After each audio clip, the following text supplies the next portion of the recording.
round of the Carabao Cup begins tomorrow. You can catch all of that action on Paramount Plus with myself. I'll be hosting all the coverage starting at 2 p.m. with kickoff at 2:45. So you've got Chelsea taking on Lincoln, Wrexham and Reading. Wrexham will be looking to keep that momentum after their win this weekend. Then looking ahead to Wednesday, both North London clubs, Tottenham and Arsenal, they're in action. And reigning Premier League champions Liverpool, they'll be up against newly relegated Southampton. So that's the game we're going to be touching on. Liverpool, they're going to be heavy favourites to this game, but they'll be without some of their key players. This list including Gravenberch, Konaté, Salah, Szoboszlai and Van Dijk. Now note, this is not due to injury, it's just Arne is resting them because they've been playing a lot of football at the moment. So it's time for our Xfinity fast track to victory.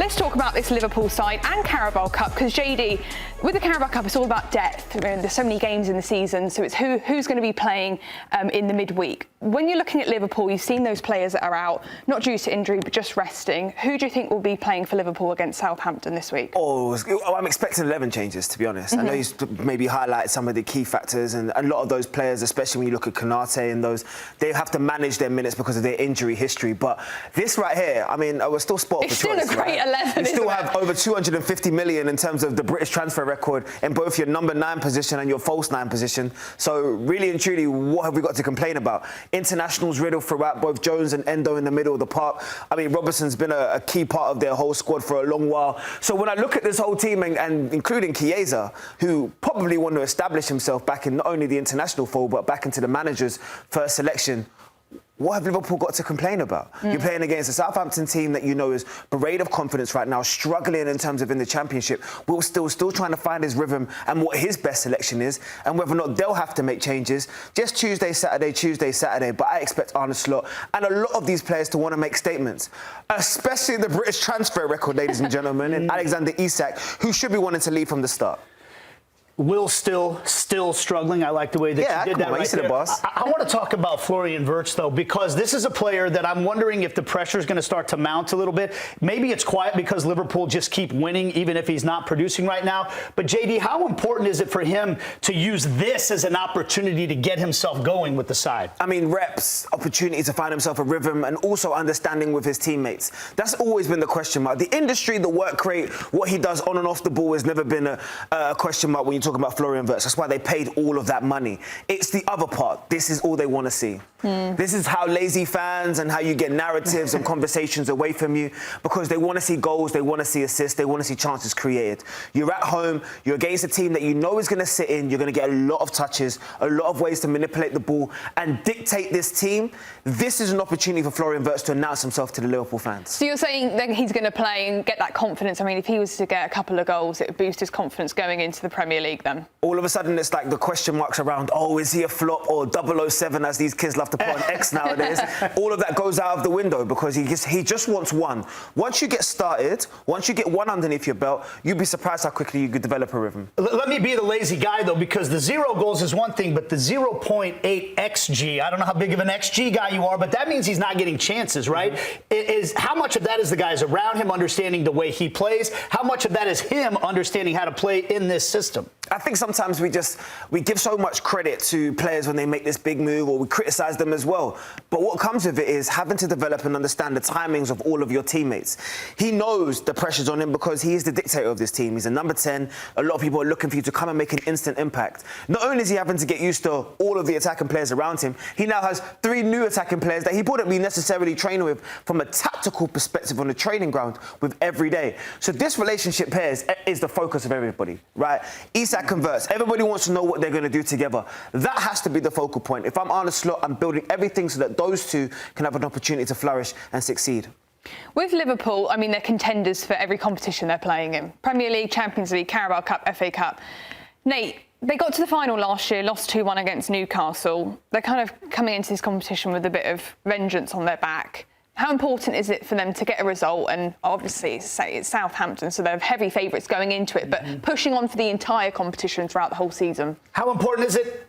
Tertiary. I mean, I think still winning the league and making a run in Champions League is going to be the #1 priority. There's going to be 11 changes, apparently, which shows you that this isn't the most important thing in the world to this Liverpool side. But when you have a side that just won the league last year and then went and spent how many £100 million? Now, I know that they also recouped some of that by selling some players, but overall, the depth should be there to compete on multiple fronts. If you want to say anything poorly about Liverpool's season last year, was that they didn't do that. So if they want to take a next step, they need to compete on multiple fronts. So from that standpoint, yeah, this is important.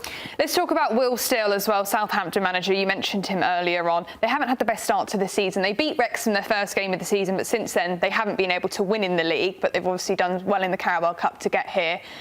Is it getting to a point where he's just been appointed, it's his first season, but is it getting to a point where fans are thinking, is he the right man for the job? I think you have to give these young managers patience and time because the Championship is such an unforgiving league. I can't really reiterate that enough. The depth, the quality, and also the flexibility that you have to have as a manager. Whereas before, when you're playing across Europe, you know, you can have a certain style and say, every single game I can build my team so that we're going to go and we're going to dominate this way.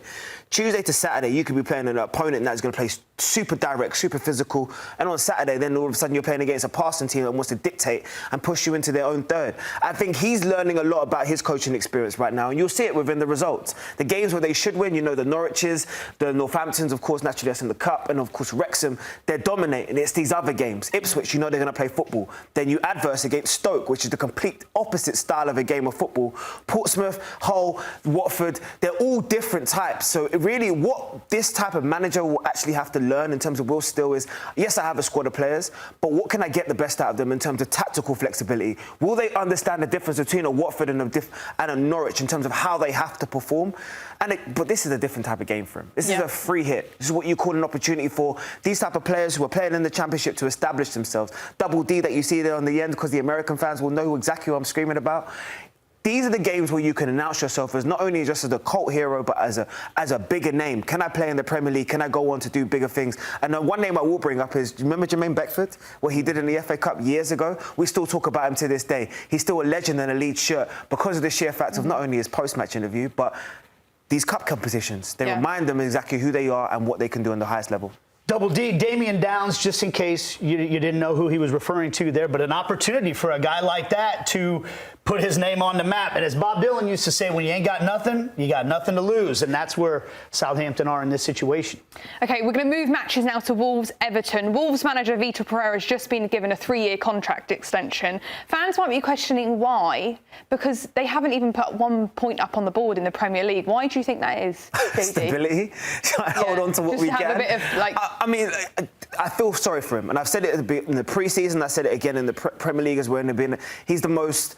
I feel he's been given no resources. He's been given no opportunity. He's been stripped in terms of his best players. The only they lost so many players in the summer. And the only thing that he's had to hold on to is the fact that he still has Strand Larsen in terms of leading his front line. But apart from that, the resources that Vítor Pereira has been given since he's been given the Wolves job has been almost below nothing. Like, Gary O'Neill made an overt observation in terms of with the board and the direction that has been given in terms of support as the Wolves manager, and you think bringing in a manager like Vítor Pereira would be an opportunity for the board to say, no, you know what Gary said was wrong, we can reinvest in this team and we can definitively say we're a Premier League team.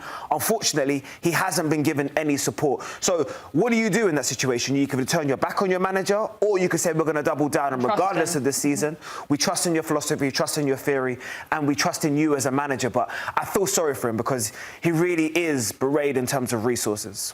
A message to the players, maybe. You know, hey, we're standing by this guy, even though the start is there. You got to buy into what he's selling right now. They're currently 0 points at the bottom of the Premier League. They're taking Everton, though, in the third round of the Carabao Cup, and you can watch that all on Paramount Plus.